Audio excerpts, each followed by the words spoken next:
To ones coaching. ഇന്ന് electrical മെഷീൻസിൽ transformers എന്ന് പറയുന്ന സെഷൻ്റെ കുറച്ച് പ്രാക്ടീസ് സെഷൻസ്, കോമ്പറ്റേറ്റീവ് എക്സാംസിന് വരാൻ ചാൻസ് ഉള്ള കുറച്ച് ക്വസ്റ്റ്യൻസിൻ്റെ ഡിസ്കഷനാണ്. നമുക്ക് സ്റ്റാർട്ട് ചെയ്യാം. അതിൻ്റെ session 1.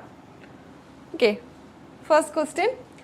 Copper loss of a transformer is 120 watts at its 1/4th load. What will be the copper loss at 1/8th load? Options 30, 60, 120 and 240 watts. Okay. അപ്പോൾ എന്താ തന്നിരിക്കുന്നത്? കോപ്പർ ലോസ് ആണ് പറഞ്ഞിരിക്കുന്നത് അല്ലേ? കോപ്പർ ലോസ് എന്ന് പറഞ്ഞാൽ നമ്മൾ എങ്ങനെയാണ് റെപ്രസെൻറ്റ് ചെയ്യാറ്? PCU. Copper loss at full load ആണെങ്കിൽ PCU അറ്റ് ഫുൾ ലോഡ് എന്ന് കൊടുക്കും അല്ലേ? അതായത് നമ്മൾ ഈ ലോഡ് കാണിക്കാനായിട്ട്, ലോഡ് ഫുൾ ലോഡ് ആണെങ്കിൽ നമ്മൾ പറയും ഏത് ഫാക്ടർ നമ്മൾ എടുക്കാറ്? എക്സ് എന്ന് പറഞ്ഞ ഫാക്ടറിൽ എടുക്കാറ്. അതായത് ഫുൾ ലോഡ് ആണെങ്കിൽ x = 1. ഇവിടെ തന്നിരിക്കുന്നത് എന്താ? Copper loss of a transformer is 120 watts at 1/4th of its load, of its full load എന്ന് പറഞ്ഞിരിക്കുന്നത്. അതായത് 1/4th ലോഡ് എന്ന് പറയുമ്പോൾ x = 1/4ലാണ് കോപ്പർ ലോസ് തന്നിരിക്കുന്നത്. എത്രയായിട്ട്? കോപ്പർ ലോസ് തന്നിരിക്കുന്നത് 120 വാട്ട്സ് എന്നുള്ളത്. അപ്പോൾ 1/4th ലോഡിൽ 120 വാട്ട്സ് ആണ് ചോദിച്ചിരിക്കുന്നത്. 1/8th ലോഡിൽ എത്രയാണ് കോപ്പർ ലോസ് എന്നുള്ളതാണ്. ഓക്കെ, അപ്പോൾ ഫുൾ ലോഡ് കോപ്പർ ലോസും copper loss at any load, at an x load, ഇത് രണ്ടും കൂടി തമ്മിലുള്ള റിലേഷൻ നമ്മൾ പഠിക്കുന്നുണ്ടല്ലേ? എന്താണത്? അതായത് അറ്റ് എനി ലോഡ്, ഒരു എക്സ് ലോഡിൽ കോപ്പർ ലോസ് എങ്ങനെയാണ് നമ്മൾ എടുക്കുക? x² PCU ഫുൾ ലോഡ് എന്നല്ലേ എടുക്കുക? x² times copper loss at full ലോഡാണ് ഒരു പർട്ടിക്കുലർ ലോഡ് പറഞ്ഞു കഴിഞ്ഞാൽ നമ്മൾ എടുക്കുന്നത്. അതായത് എക്സ് ലോഡിൽ x² × PCU ഫുൾ ലോഡ് എന്നാണ് എടുക്കാൻ പറ്റുക. അങ്ങനെയാണ് ഇവിടെ തന്നിരിക്കുന്ന കേസ് 1/4th ലോഡിൽ 120 വാട്ട്സ് എന്നാണ്. അപ്പോൾ എന്തെന്ന് എഴുതാം? x² പ്ലേസിൽ എന്തെന്ന് വരും? 1/4 വരും അല്ലേ? x = 1/4 ആണ് ഇവിടെ. ഇപ്പം 1/4² ഇൻറ്റു PCU ഫുൾ ലോഡ് നമുക്ക് അറിയില്ല, അപ്പോൾ അത് PCU ഫുൾ ലോഡ് എന്ന് തന്നെ എഴുതാം. ഇനി ഈ x² times PCU full load എന്ന് പറയുന്നത് 1/4th ലോഡിൽ 120 വാട്ട്സ് ആണ്. So 1/4² into PCU full load = എത്രയാണ്? 120 വാട്ട്സ്. 120 വാട്ട്സ്. ഇനി ചോദിച്ചിരിക്കുന്നത് എന്താണ്? 1/8th ലോഡിൽ ആണ് ചോദിച്ചിരിക്കുന്നത്. അപ്പോൾ എങ്ങനെ കണ്ടുപിടിക്കാം? ഇതിൽ നിന്ന് വേണമെങ്കിൽ ആദ്യം PCU ഫുൾ ലോഡ് എത്രയാണെന്ന് കണ്ടുപിടിച്ച് വയ്ക്കാം.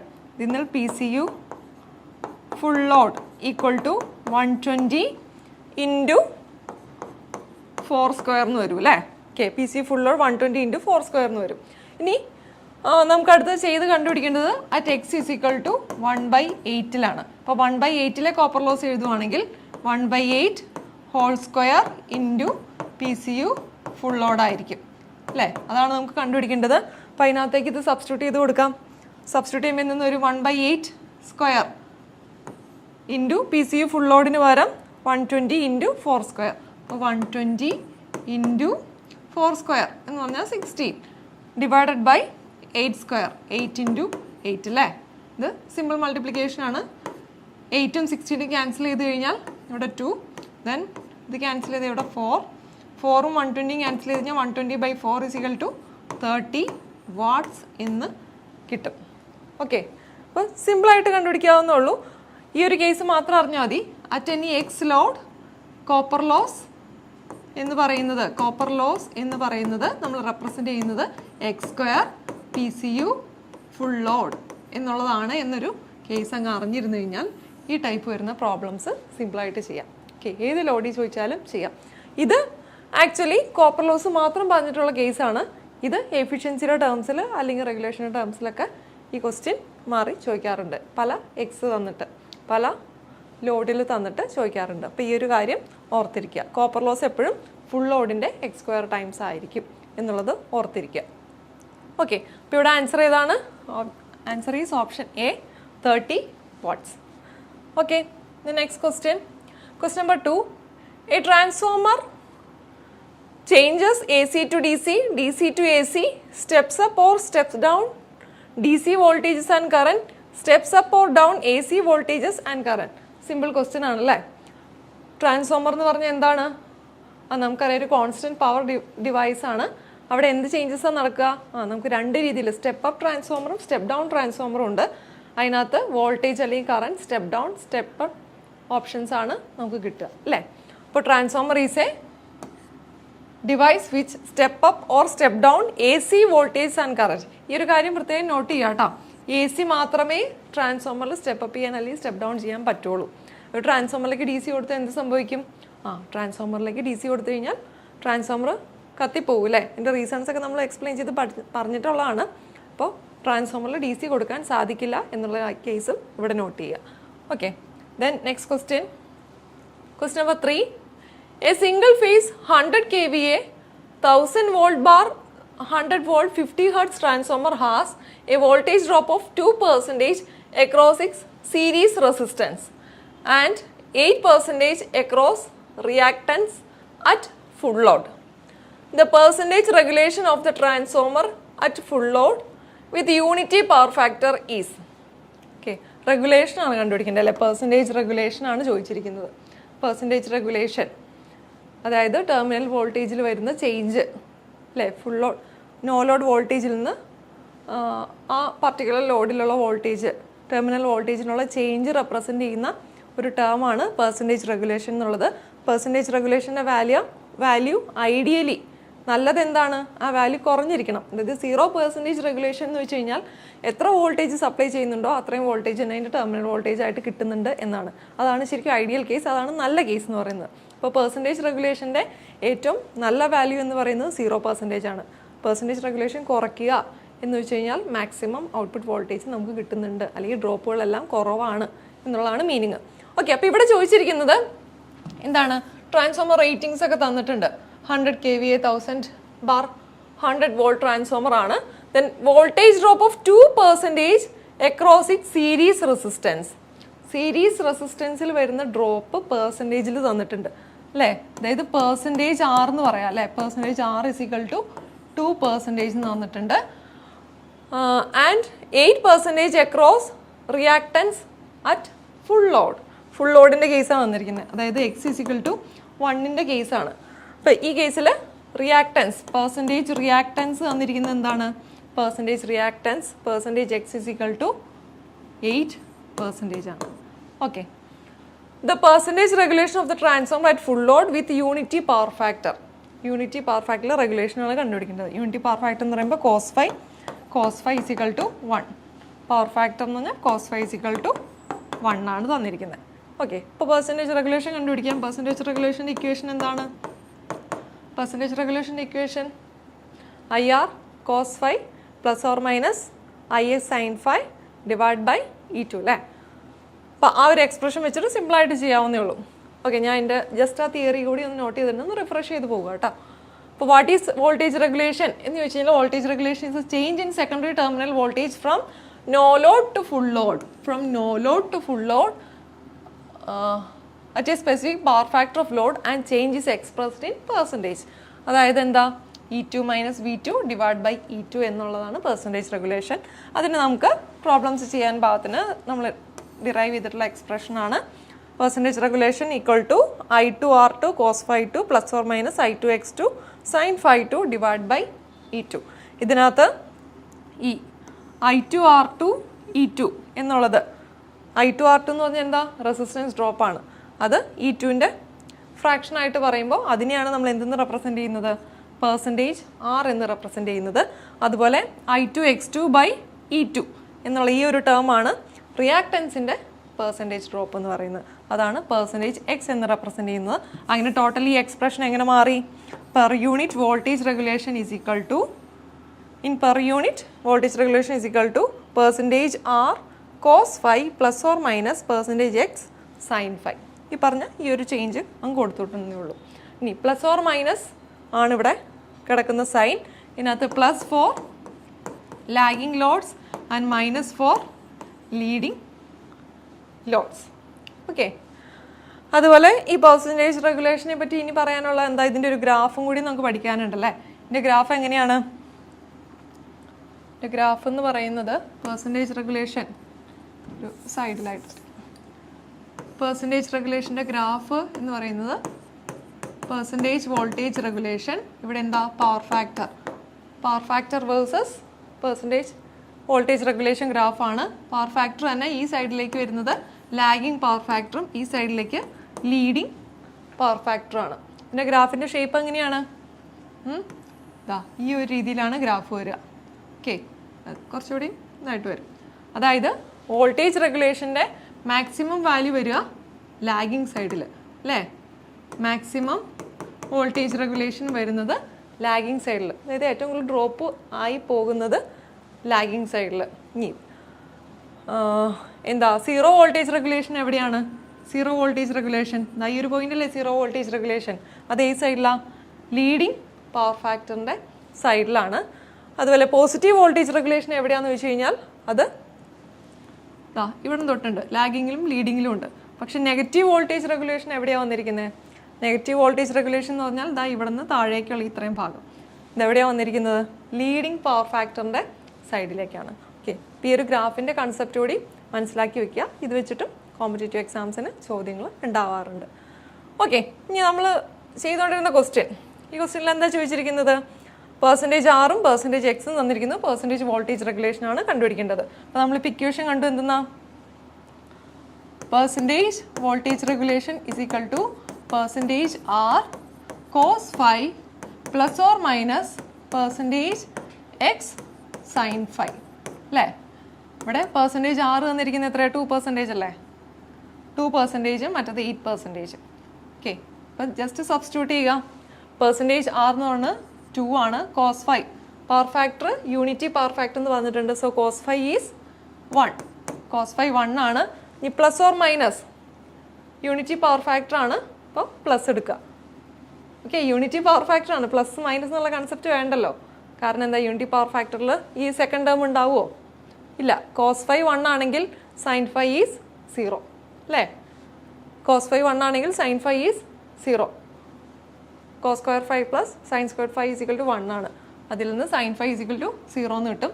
അതായത് ഇവിടെ പ്ലസ് ഓർ മൈനസ് 0 അല്ലെങ്കിൽ മൊത്തത്തിൽ വോൾട്ടേജ് റെഗുലേഷൻ ഈസ് 2% എന്ന് കിട്ടും. ഓക്കെ, അപ്പോൾ ഈ തന്നിരിക്കുന്ന ക്വസ്റ്റിൻ്റെ ആൻസറായി. ഓപ്ഷൻസ് നോക്കുക. ഓക്കെ, ഓപ്ഷൻ സി ആണ് ആൻസർ. 2% എന്ന് ആൻസർ കിട്ടി. ഇതിപ്പോൾ സിമ്പിൾ, പവർ ഫാക്ടർ 1 ആയതുകൊണ്ട് സിമ്പിളായിട്ട് ചെയ്യാൻ പറ്റി.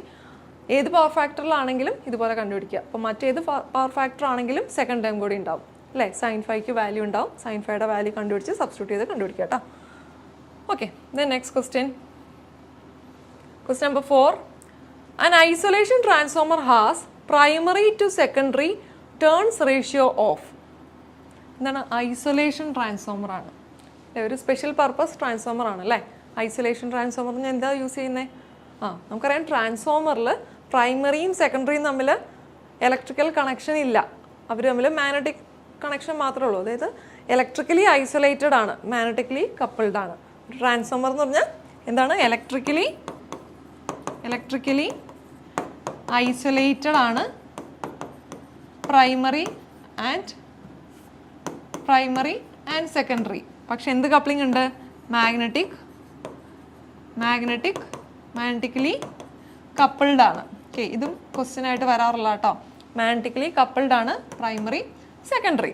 അപ്പോൾ ഈ ഒരു ഇലക്ട്രിക്കലി ഐസൊലേറ്റഡ് ആണ് പ്രൈമറിയും സെക്കൻഡറി എന്നുള്ള ഈ ഒരു പോയിന്റിന്റെ ആപ്ലിക്കേഷൻ ആണ് ഏത്? ഐസൊലേഷൻ ട്രാൻസ്ഫോമർ എന്ന് പറയുന്നത്. അതായത് ലോ പവർ സർക്യൂട്ടിൽ നിന്ന് ഹൈ പവർ സർക്യൂട്ടിനെ സെപ്പറേറ്റ് ചെയ്യാൻ, ഹൈ വോൾട്ടേജ് സൈഡിൽ നിന്ന് ലോ വോൾട്ടേജ് സൈഡിനെ സെപ്പറേറ്റ് ചെയ്യാൻ, അങ്ങനെയുള്ള പർപ്പസുകൾക്കെല്ലാം നമ്മൾ യൂസ് ചെയ്യുന്നതാണ് ഐസൊലേഷൻ ട്രാൻസ്ഫോമർ. ഐസൊലേഷൻ ട്രാൻസ്ഫോമറിൻ്റെ പർപ്പസ് എന്ന് പറഞ്ഞാൽ ഒരു ഇലക്ട്രിക്കൽ സെപ്പറേഷൻ കൊടുക്കുക എന്നുള്ളതാണ്. ഓക്കെ, അപ്പോൾ അതിൻ്റെ ടേൺസ് റേഷ്യോ എന്താണ് ചോദിച്ചിരിക്കുന്നത്? ടേൺസ് റേഷ്യോ എന്ന് പറഞ്ഞാൽ എന്താണ്? Number of turns in primary divided by number of turns in secondary. Okay, അപ്പോൾ ആ ടേൺസ് റേഷ്യോ ഐസൊലേഷൻ ട്രാൻസ്ഫോമറിൻ്റെ കേസിൽ എന്ത് വരും? It should be 1:1. Isolation purpose മാത്രമാണെങ്കിൽ അവിടെ വോൾട്ടേജ് ട്രാൻസ്ഫോർമേഷനോ കറണ്ട് ട്രാൻസ്ഫോർമേഷനോ നടത്തേണ്ട ആവശ്യമില്ല. അതുകൊണ്ട് രണ്ട് സൈഡിലും ടേൺസ് ഈക്വൽ ആയിരിക്കും. N1 = N2 ആയിരിക്കും. അതുകൊണ്ട് ടേൺസ് റേഷ്യോ എന്ന് പറയുന്നത് 1 ആയിരിക്കും, അല്ലെങ്കിൽ 1:1 ആയിരിക്കും primary to secondary ratio, turns ratio എന്ന് പറയുന്നത്. ഓക്കെ, ഇത്രയാണ് ആ ക്വസ്റ്റ്യനിലുള്ളത്. Next question number 5. A 30 kVA delta bank is created using 3 similar single phase transformers. When one of the transformer is removed, what will be the capacity of new arrangement in kVA? Okay, എന്താ question പറയുന്നിരിക്കുന്നത്? ഒരു delta bank ആണ്. Okay, 30 kVA delta bank ആണ്. അതായത് delta ആയിട്ടുള്ള ഒരു delta കണക്ഷനിലുള്ള ഒരു transformer bank ആണ്. അപ്പോൾ പ്രൈമറി ആണെങ്കിലും സെക്കൻഡറി ആണെങ്കിലും ഈ രീതിയിൽ ഡെൽറ്റ കണക്ഷൻ ആയിരിക്കും അല്ലേ. ട്രാൻസ്ഫോമറിൻ്റെ 3 ഫേസ് കണക്ഷൻസിൽ നമ്മൾ ഡെൽറ്റ പഠിച്ചു. ഡെൽറ്റ പഠിച്ചപ്പോൾ അതിനകത്തുള്ളതാണ് എന്ത്, ഇത് പ്രൈമറി, ഇത് സെക്കൻഡറി. പ്രൈമറിയും സെക്കൻഡറിയും ഡെൽറ്റ കണക്റ്റഡ് ആണ്. ഡെൽറ്റ ബാങ്ക് എന്ന് പറയുന്നത് ഇതാണ്. അപ്പോൾ ഇത് 3 സിംഗിൾ ഫേസ് ട്രാൻസ്ഫോമർ ഉപയോഗിച്ചിട്ടാണ് ചെയ്തിരിക്കുന്നതെന്ന് പറയുന്നത്. അപ്പോൾ ഒരു സിംഗിൾ ഫേസ് ട്രാൻസ്ഫോമറിന് ഒരു പ്രൈമറിയും വൈൻഡിങ്ങും ഒരു സെക്കൻഡറി വൈൻഡിങ്ങും ഉണ്ട്. അതുപോലത്തെ 3 സിംഗിൾ ഫേസ് ട്രാൻസ്ഫോമർ ഉപയോഗിച്ച് പ്രൈമറികളെല്ലാം ഡെൽറ്റ മാനറിൽ കണക്ട് ചെയ്ത് ഒരു പ്രൈമറി ഉണ്ടാക്കി, 3 ഫേസ് പ്രൈമറി ഉണ്ടാക്കി. സെക്കൻഡറികളെല്ലാം ഡെൽറ്റ മാനറിൽ കണക്ട് ചെയ്ത് ഒരു 3 ഫേസ് സെക്കൻഡറി ഉണ്ടാക്കി. അങ്ങനെ ഒരു 3 ഫേസ് ട്രാൻസ്ഫോമർ ബിൽഡ് ചെയ്തിരിക്കുന്നു എന്നാണ് പറഞ്ഞിരിക്കുന്നത്. അതിൻ്റെ ഇതിൻ്റെ ടോട്ടൽ KVA എന്ന് പറയുന്നത് 30 KVA ആണ് എന്നും പറയുന്നുണ്ട്. 30 KVA ആണെങ്കിൽ നമ്മളെടുത്ത സിംഗിൾ ഫേസ് ട്രാൻസ്ഫോമർ ഓരോന്നും 10 KVA വെച്ചാകും. ഇതൊരു 10 KVA, ഇതൊരു 10 KVA, ഇതൊരു 10 KVA. ഇതെന്ന് പറഞ്ഞാൽ ഈ വൈൻഡിങ് അല്ല, ആ പ്രൈമറി, ഈ ഒരു പ്രൈമറി വൈൻഡിങ്ങും ഇവിടുത്തെ ഒരു സെക്കൻഡറി വൈൻഡിങ്ങും ചേർന്നിട്ടുള്ള ആ സിംഗിൾ ഫേസ് ട്രാൻസ്ഫോമർ എന്ന് പറയുന്നത് 10 KVA ആയിരിക്കും. അപ്പോൾ ടോട്ടൽ ഡെൽറ്റ ബാങ്ക് എന്ന് പറയുന്നത് 30 KVA ആണ്. When one of the transformer is removed, what will be the capacity of new arrangement in KVA? എന്താണ് ഇതൊരു സ്റ്റാൻഡേർഡ് ടൈപ്പ്, സ്ഥിരമായി ചോദിക്കുന്ന ഒരു ടൈപ്പ് ക്വസ്റ്റ്യൻ ആണല്ലേ. അതായത് ഈ ഡെൽറ്റ ബാങ്കിൽ നിന്ന് ഒരു ട്രാൻസ്ഫോമർ അങ്ങ് റിമൂവ് ചെയ്ത് കഴിഞ്ഞാൽ, അതായത് ഏതെങ്കിലും ഈ ഡെൽറ്റ ബാങ്കിൽ നിന്ന് ഏതെങ്കിലും ഒരു സെറ്റ് അങ്ങ് റിമൂവ് ചെയ്ത് കഴിഞ്ഞാൽ, പ്രൈമറിയിൽ നിന്ന് ഒരു വൈൻഡിങ്ങും സെക്കൻഡറിയിൽ നിന്ന് ഒരു വൈൻഡിങ്ങും, അതായത് ഒരു സെറ്റ് അങ്ങ് റിമൂവ് ചെയ്ത് കഴിഞ്ഞാൽ, ഫോർ എക്സാമ്പിൾ ഞാൻ ഇതങ്ങ് റിമൂവ് ചെയ്യാണ്, ഓക്കെ, ഇതൊക്കെ റിമൂവ് ചെയ്യാണ്. ഇത് റിമൂവ് ചെയ്ത് കഴിഞ്ഞാൽ ഇതാ ഇത്രേ ഉള്ളൂ. പിന്നെ ഈ ട്രാൻസ്ഫോമർ എന്ന് പറയുന്നത് ഇത് ഉണ്ടാവില്ല. ഓക്കെ, അപ്പോൾ എന്ത് പറ്റി? ഈ ഡെൽറ്റ, ഈ ക്ലോസ്ഡ് ആയിട്ടുണ്ടായിരുന്ന കണക്ഷൻ ഓപ്പൺ ആയി പോയല്ലേ. ക്ലോസ്ഡ് ഡെൽറ്റ എന്നുള്ളത് ഓപ്പൺ ആയി കഴിയുമ്പോൾ ആ അറേഞ്ച്മെൻ്റ് ആണ് എന്ത്, ഓപ്പൺ ഡെൽറ്റ കണക്ഷൻ അല്ലെങ്കിൽ VV കണക്ഷൻ എന്ന് പറഞ്ഞ് നമ്മൾ പഠിക്കുന്നത്. ഈ ഒരു ഇത്രയും ഭാഗമില്ലെങ്കിൽ ഇതെന്താണ്? ഇതാണ് ഓപ്പൺ ഡെൽറ്റ എന്ന് പറയുന്നത്. ഇവിടെ പിന്നെ പ്രൈമറി കണക്ഷൻസ് 3 പ്രൈമറി കണക്ഷൻസ് പോവും, ഇവിടെയും സെക്കൻഡറി കണക്ഷൻസ് 3 കണക്ഷൻസ് പോവും. പക്ഷേ ഈ ഒരു ലിംബ് ഉണ്ടാവില്ല, ആ ഒരു ക്ലോസ്ഡ് പാത്ത് ഉണ്ടാവില്ല. അപ്പോൾ ഇത് എന്തായി? ഓപ്പൺ ഡെൽറ്റയായി. ഓപ്പൺ ഡെൽറ്റ കണക്ഷൻ അല്ലെങ്കിൽ VV കണക്ഷനായി. ഇനി ഈ കണക്ഷൻ്റെ പ്രത്യേകത എന്താ? ആക്ച്വലി ഇത് യൂസ് ചെയ്യാറുള്ള കണക്ഷൻ ആണോ? അതെ, ഇത് ചെറിയ ലോഡുകൾക്കൊക്കെ നമ്മൾ യൂസ് ചെയ്യാറുണ്ട്, അല്ലെങ്കിൽ 3 ഫേസ് ടു 2 ഫേസ് കൺവേർഷൻസിനൊക്കെ നമുക്ക് യൂസ് ചെയ്യാൻ പറ്റുന്ന ഒരു കണക്ഷൻ തന്നെയാണ്. പക്ഷെ ഇതിനൊരു പ്രശ്നമുണ്ട്. ഇപ്പോൾ ടോട്ടലി 3 ഫേസ് ആയിരുന്നപ്പോൾ, അതായത് ഡെൽറ്റ കണക്ഷൻ ആയിരുന്നപ്പോൾ 30 KVA ഉണ്ടായിരുന്നു. 30 KVA കപ്പാസിറ്റി ഉണ്ടായിരുന്ന ട്രാൻസ്ഫോമറാണ്. അപ്പോൾ ഇത് സിംഗിൾ ഫേസ് ട്രാൻസ്ഫോമർ ആയിരുന്നപ്പോൾ അതിനകത്ത് ഓരോ യൂണിറ്റിനും 10 KVA കപ്പാസിറ്റി ഉണ്ടായിരുന്നതാണ്. അപ്പോൾ ഇതിൽ നിന്ന് ഒരു ലിംബങ്ങ് മാറിയാൽ, ഒരു ട്രാൻസ്ഫോമർ റിമൂവ് ആയി കഴിയുമ്പോൾ പിന്നെ എത്ര KVA ഇതിനുണ്ടാകുമെന്ന് നമ്മൾ പ്രതീക്ഷിക്കുക? ഓരോന്നും 10 KVA വെച്ചായിരുന്നു, 3 ഉണ്ടായിരുന്നപ്പോൾ 30 KVA ഉണ്ടായിരുന്നു. അപ്പോൾ ഒരെണ്ണം പോയി കഴിഞ്ഞാൽ ബാലൻസ് ഇവിടെ ഒരു 10 KVA, ഇവിടെ ഒരു 10 KVA, അങ്ങനെ 20 KVA ഉണ്ടാകും എന്ന് നമ്മൾ പ്രതീക്ഷിക്കും, ഇല്ലേ? പക്ഷേ ഈ 20 KVA അവിടെ ലഭിക്കുമോ? ഇല്ല, ഈ 20 KVA ഉണ്ടാവില്ല. അതായത് ഈ ഓപ്പൺ ഡെൽറ്റ എന്ന് പറയുന്ന ഈ കണക്ഷനിൽ അതിൻ്റെ ട്രാൻസ്ഫോമറിൻ്റെ ഫുൾ കപ്പാസിറ്റി അതിന് കിട്ടില്ല. ഇതിൻ്റെ ഇൻഎഫക്റ്റ് ആയിട്ട് വരുന്ന കപ്പാസിറ്റി എന്ന് പറയുന്നത്, അതിന് നമ്മൾ റിലേഷനൊക്കെ നമ്മൾ പഠിച്ചിട്ടുണ്ടല്ലേ. എന്താണ്? അതായത് ഡെൽറ്റ കണക്റ്റഡിലെ പവർ എത്രയാണോ അതിൻ്റെ √3 ടൈംസ് ആണ് ഓപ്പൺ ഡെൽറ്റയിൽ കിട്ടുള്ളൂ. അല്ലെങ്കിൽ എങ്ങനെ പറയാം? പവർ ഇൻ ഓപ്പൺ ഡെൽറ്റ, ഞാൻ VV എന്ന് എഴുതുവാണ് കേട്ടോ. ഓപ്പൺ ഡെൽറ്റയ്ക്ക് വരും VV കണക്ഷൻ എഴുതാണ്. പവർ ഇൻ VV കണക്ഷൻ എന്ന് പറയുന്നത് പവർ ഇൻ ഡെൽറ്റ കണക്ഷൻ്റെ √3 ടൈംസേ ഉണ്ടാവുള്ളൂ. അല്ലെങ്കിൽ 1/√3 എന്ന് പറഞ്ഞാൽ 57.7% ഓഫ് P ഡെൽറ്റ ആണ് ഉണ്ടാവുകയുള്ളൂ. അതായത് നമുക്കറിയാം ഇപ്പോൾ ഡെൽറ്റയിലായിരുന്നപ്പോൾ ഉണ്ടായിരുന്ന KVA ആണ് നമ്മൾ ഈ 30 KVA എന്ന് പറഞ്ഞല്ലേ. ഇവിടെ എല്ലാ ട്രാൻസ്ഫോമറും ഉണ്ടായിരുന്നപ്പോൾ 30 KVA ആയിരുന്നു. അപ്പോൾ ആ 30 KVA ഉണ്ടായിരുന്ന ട്രാൻസ്ഫോമറിൽ ഒന്ന് റിമൂവ് ചെയ്ത് അത് ഓപ്പൺ ഡെൽറ്റ ആയി കഴിഞ്ഞാൽ അവിടെ പിന്നെ ഉണ്ടാവുന്ന റേറ്റിംഗ് എന്ന് പറയുന്നത് 57.7% അല്ലെങ്കിൽ 57.7 ഇൻറ്റു 100 ഇൻറ്റു 30 kVA ആണ്. 30 kVയുടെ 57%. അത് കാൽക്കുലേറ്റ് ചെയ്ത് നോക്കുക. 30 kVയുടെ 57% എന്ന് പറയുന്നത് 50% എന്ന് പറയുന്നത് 15 ആണ് അല്ലേ. 30 kVയുടെ 50% 15 ആണ്. അപ്പോൾ 15 കുറച്ച് ഗ്രേറ്റർ ആയിരിക്കും. അതിൻ്റെ ആക്ച്വൽ വാല്യൂ എന്ന് പറയുന്നത് 17.3 kVA ആണ്. ഓക്കെ, 17.3 kVA എന്നുള്ളതാണ്. അപ്പോൾ ഡെൽറ്റ ഓപ്പൺ ഡെൽറ്റ ആയി കഴിയുമ്പോൾ എൻ്റെ കപ്പാസിറ്റി കുറയുന്നത് എത്രയിലേക്കാണ്? 57.7%. 30 kVയുടെ 57.7% ആണ് ഇവിടെ കിട്ടുള്ളൂ. അപ്പോൾ 17.3 kVA ആണ് ഇവിടെ ആൻസർ ആയിട്ട് വരിക. ഓക്കെ, ഇവിടെ ഓപ്ഷനിലുണ്ടോ നോക്കുക. 17.3 kVA ഓപ്ഷനുണ്ട്. ഓക്കെ, ഇനി ഇത് ഒരു രീതിയിൽ ഇത് ചോദിക്കുന്നത് ഡെൽറ്റ കണക്ഷൻ്റെ ചോദ്യം. ഇനി ഇവിടെ തന്നെ ഞാൻ ചോദിക്കുകയാണ്, ഇതിൻ്റെ യൂട്ടിലൈസേഷൻ എത്രയുണ്ട് വെച്ചാൽ നിലവിലുള്ള ഇതിൻ്റെ കപ്പാസിറ്റിയുടെ എത്ര പെർസെൻറ്റേജ് യൂട്ടിലൈസ് ചെയ്തിട്ടുണ്ട് എന്ന് ചോദിച്ചു കഴിഞ്ഞാൽ അതിൻ്റെ ആൻസർ എന്ത് പറയും? ഇതിപ്പോൾ നമ്മൾ ചെയ്തത് എന്താ? ഡെൽറ്റ കണക്ഷനിൽ നിന്ന് ഓപ്പൺ ഡെൽറ്റ ആയി കഴിഞ്ഞപ്പോൾ അതിനകത്ത് വന്ന കപ്പാസിറ്റി ചേഞ്ച് അല്ലെങ്കിൽ കപ്പാസിറ്റി എത്ര കുറഞ്ഞു, ഇപ്പോൾ നിലവിലുള്ള ഓപ്പൺ ഡെൽറ്റ കപ്പാസിറ്റി എത്രയാണെന്ന് കണ്ടുപിടിച്ചത്. അത് ഞാൻ പറഞ്ഞു എന്താണ്? ഡെൽറ്റയുടെ 1/√3 ടൈംസ് അല്ലെങ്കിൽ 57%. ഡെൽറ്റയുടെ 57%. ഡെൽറ്റ 100%, അതിൻ്റെ 57% എന്ന് പറയുമ്പോൾ 17.3 ആണെന്ന് നമ്മൾ കണ്ടുപിടിച്ചു. അപ്പം ഞാൻ ചോദിച്ചത് എന്താ? ഇവിടെ ഉള്ള ഒരു യൂട്ടിലൈസേഷൻ ആക്ച്വലി 2 10 kVയുടെ ട്രാൻസ്ഫോമേഴ്സാണ് ഇരിക്കുന്നത് അല്ലേ. അതിനെ കമ്പൈൻ ചെയ്ത് കഴിഞ്ഞപ്പോൾ 20 kVA കിട്ടണമായിരുന്നു. അത് കിട്ടിയോ? ഇല്ല. 20 kVA കിട്ടേണ്ടടുത്ത് എത്രയാണ് നമുക്ക് കിട്ടിയത്? 17.3 ആണ് കിട്ടിയത്. 20 kVA കിട്ടണമായിരുന്നു, പക്ഷേ 20 kVA നമ്മൾ ഇൻസ്റ്റാൾ ചെയ്തിട്ടുണ്ട്. പക്ഷെ നമുക്ക് എത്ര കപ്പാസിറ്റി യൂസ് ചെയ്യാൻ പറ്റുള്ളൂ? 17.3 യൂസ് ചെയ്യാൻ പറ്റുന്നുള്ളൂ. അപ്പോൾ അവിടെ വന്ന കുറവ് എത്രയാണ്? ആ യൂട്ടിലൈസേഷൻ ആ കുറവ് എത്രയാണ് എന്നുള്ളതാണ് ഞാൻ ചോദിച്ചത്. അതായത് ഈ 20 kVA കിട്ടേണ്ടതിന് പകരം നമുക്ക് കിട്ടിയത് 17.3 kVA ആണ്. ഇവിടെ സംഭവിച്ച ഈ കുറവ് എന്താണ് എന്നുള്ളതാണ്. അപ്പോൾ അതെന്താണെന്ന് പറയാം. 20 kVയുടെ 86% മാത്രമാണ് ഈ 17.3 എന്ന് പറയുന്നത്. അതായത് ഓപ്പൺ ഡെൽറ്റയിൽ യൂട്ടിലൈസേഷൻ എന്ന് പറയുന്നത് 86.6% ആണ്. അല്ലെങ്കിൽ ഈ 20 kVA ഇൻറ്റു √3/2 ചെയ്യുമ്പോഴാണ് 17.3 കിട്ടുന്നത്. ഓക്കെ, 20 kVA ഇൻറ്റു √3/2 ചെയ്യുമ്പോഴാണ് 17.3 കിട്ടുന്നത്. അല്ലെങ്കിൽ 20 kVA കിട്ടേണ്ട സ്ഥാനത്ത് അതിൻ്റെ 86% മാത്രമേ നമുക്ക് കിട്ടുന്നുള്ളൂ. 20 kVയുടെ 86% ആണ് 17.3 എന്ന് പറയുന്നത്. ഓക്കെ, അപ്പോൾ ഇങ്ങനെ 2 രീതിയിലുള്ള കാര്യങ്ങൾ ഈ ഡെൽറ്റ ബാങ്ക്, ഓപ്പൺ ഡെൽറ്റ എന്നുള്ള കേസിൽ അറിഞ്ഞിരിക്കും. അതിൻ്റെ ക്വസ്റ്റ്യൻസ് ചോദിക്കാം. ഓക്കെ, അപ്പോൾ അത് മനസ്സിലായെന്ന് വിചാരിക്കണം.